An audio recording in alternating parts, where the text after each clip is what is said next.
السلام علیکم دوستو، کیسے ہیں آپ سب لوگ؟ آج میں آپ لوگوں کے لیے لے کر آیا ہوں مولانا طارق جمیل صاحب کا ایک بہت زبردست بیان. آئیے دیکھتے ہیں.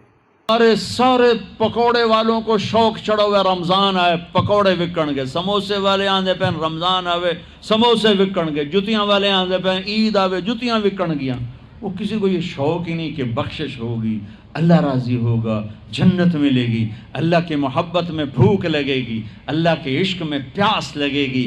وہ بھوک اور پیاس کی جو تڑپ اور کسک ہے، پھر ہم ہاتھ اٹھا کے اللہ سے مانگیں گے. ہم کہیں گے یا اللہ، تو عرش کے دروازوں تک میری پکار جائے گی، ساتوں آسمان میری پکار سے گونج اٹھیں گے. مجھے یقین ہے کہ میرا اللہ کہتا ہے، میرا نبی فرماتے ہیں کہ اللہ رمضان میں سارے آسمان کے فرشتوں سے فرماتا ہے روزے رکھنے والوں کی دعا پر آمین کہو.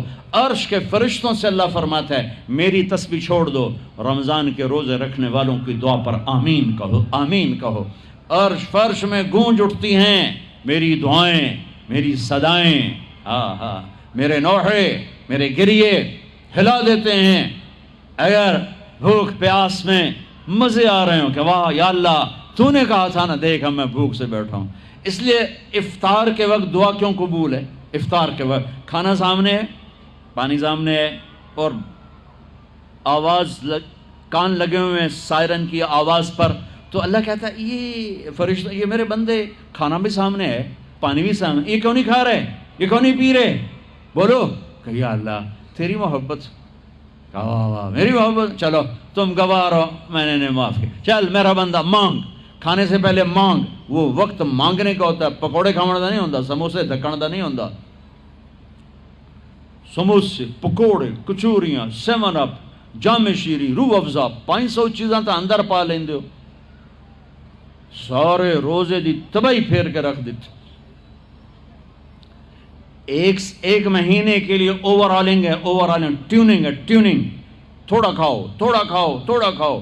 ٹھنڈے شربت مت پیو، ٹھنڈے شربت مت پیو افطاری کے وقت.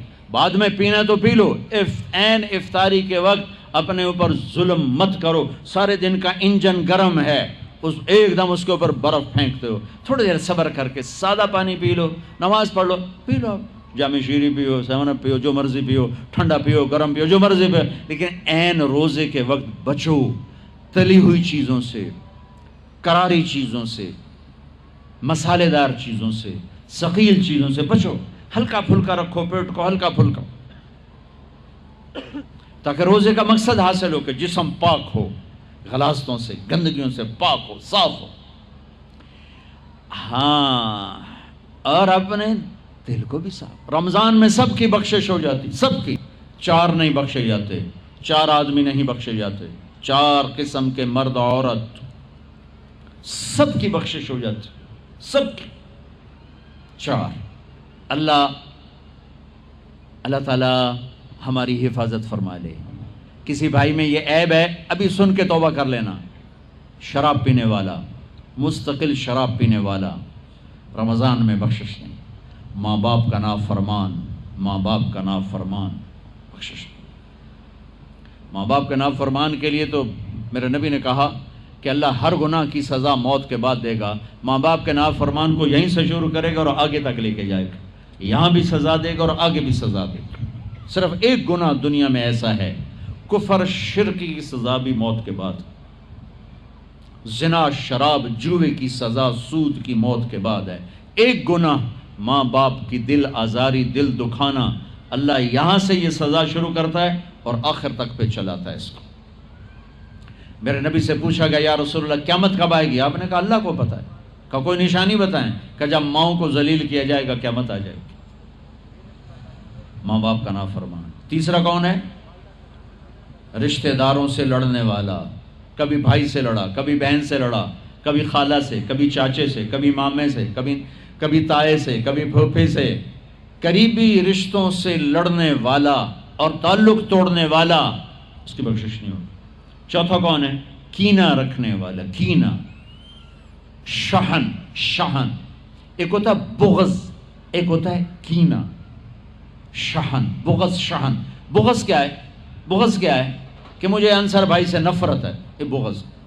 اور کینہ کیا ہے کہ میں ان کو نقصان پہنچانا چاہتا ہوں، نفرت کے ساتھ ان کے ٹانگیں کھینچنا چاہتا ہوں، اس کو کینہ کہتے ہیں۔ تو یہ 4 برائیاں معاف نہیں ہیں۔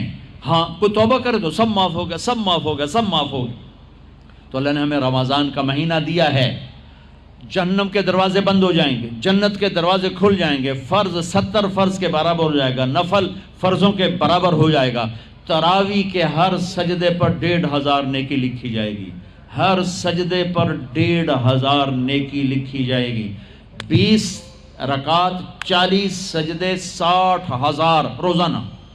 یہ تمہارے کلب ایدا پٹھا جا نہ ہے کی نہ ہے میں نے حالی تھی نہیں سر لگی ہے تھی آدھے کی ہو، چلو جڑا بھی نہ ہے ٹھیک۔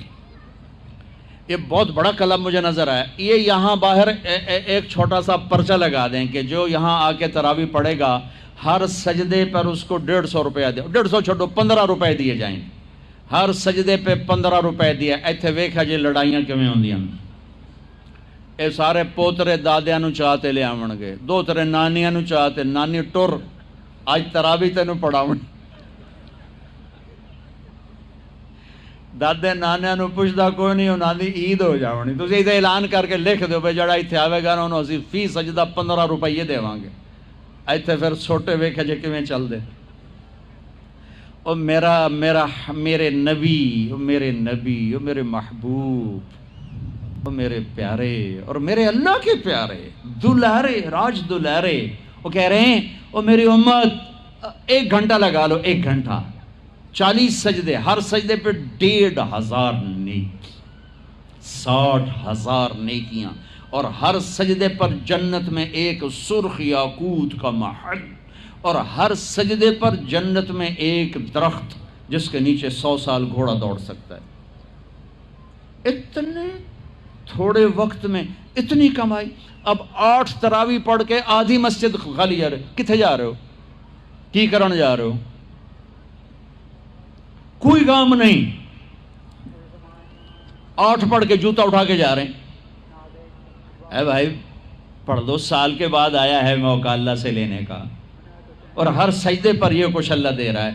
اور پھر جب آخری رات ہوتی تو اللہ فرماتے ہیں میرے فرشتوں، میرے بندوں کی رات کی تراویح اور دن کا روزہ، اس کے بدلے میں نے ان کے پچھلے سارے گناہ معاف کر دیے۔ اور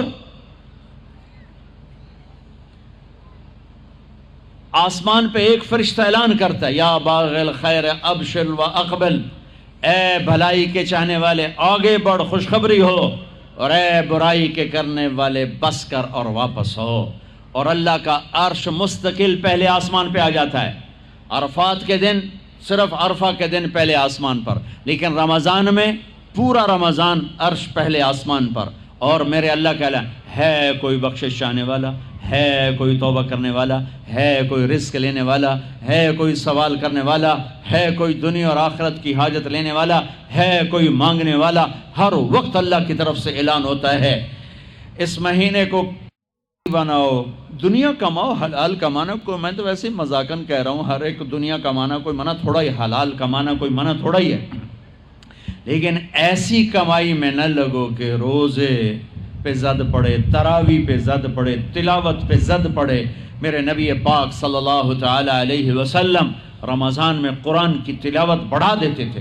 قرآن رمضان کا سب سے بڑا وظیفہ، جی کوئی وظیفہ دسو، کوئی وظیفہ دسو، لوگ پوچھتے ہیں جی رمضان کا کوئی خاص وظیفہ بتا رہا ہوں۔ رمضان کا خاص وظیفہ قرآن کی تلاوت، رمضان کا خاص وظیفہ قرآن کی تلاوت، قرآن کی تلاوت، قرآن کی تلاوت، جتنا پڑھ سکتے ہو پڑھتے جاؤ، پڑھتے جاؤ، پڑھتے جاؤ، پڑھتے جاؤ۔ میرا ایک ساتھی ہے مولوی ثناء اللہ، وہ ایک دن میں پورا قرآن ختم کرتا ہے، ایک دن میں پورا قرآن، ایک دن میں پورا قرآن، پورے رمضان میں 30 قرآن ختم کر دیتے۔ سوائے اس کے بیمار ہو جائے تو کوئی بیمار ہو جائے تو 10 پارے، ورنہ پورا قرآن، رمضان قرآن، پورا قرآن۔ تو چلو ہم پورا قرآن نہیں پڑھتے، کچھ تو پڑھو، سارے سال نہیں پڑھا، کچھ تو پڑھو۔ رمضان کا وظیفہ قرآن کی تلاوت، رمضان کی تسبیح قرآن کی تلاوت، رمضان کی خدمت، روزے افطار کرواؤ، سحری کھلاؤ، افطاری کراؤ، غریبوں کو مدد کرو، زکوٰۃ دو، اپنے مزدوروں سے کام تھوڑا لو، گھر کے نوکروں سے کام تھوڑا لو. اور رمضان کی سب سے بڑی بات، آپس میں بغض سے دل صاف کرو. لڑے ہوئے ہو، رمضان آنے سے پہلے جیسے لوگ حج پر جانے سے پہلے نہیں فون کرتے ہیں، صلح کرتے ہیں، اتنا ہی ضروری ہے رمضان سے پہلے میں دل صاف کر لوں، میں معاف کر دوں، میں معافی مانگ لوں. زیادتی کی ہے تو معافی مانگ لوں، کوئی معافی مانگنے آیا تو معاف کر دوں. میرا دل صاف ہو، کسی سے بغض نہ ہو، کسی سے کینہ نہ ہو، کسی کا حسد نہ ہو، کسی سے رنجش نہ ہو.